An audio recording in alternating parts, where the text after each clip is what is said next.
আজকের গোপাল ভাঁড়ের গল্প উচ্ছন্নে যা।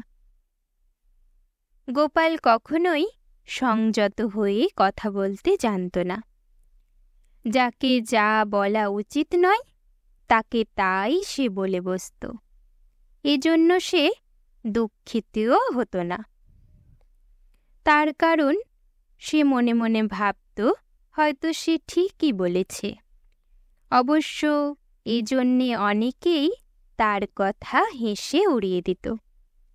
আবার অনেক সময় এই নিয়ে নানা ঝামেলারও সৃষ্টি হতো। কিন্তু গোপাল নিজের উপস্থিত বুদ্ধির বলে সব সামলে নিত।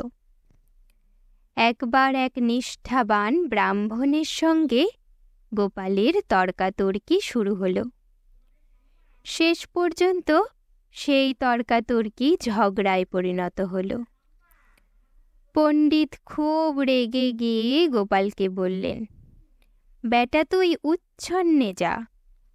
গোপাল সঙ্গে সঙ্গে মাথা নিচু করে বিনীতভাবে বলল, আজ্ঞে, দয়া করে যদি যাবার পথটা বলে দেন তাহলে নির্বিঘ্নে যেতে পারি। আপনার মতো মহাজনরা যে পথে গেছেন সেই পথ ধরেই যেতে পারি।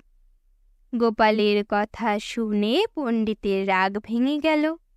তিনি আর কিছুই বলতে না পেরে ফোকলা গালে ফিক করে হেসে ফেললেন।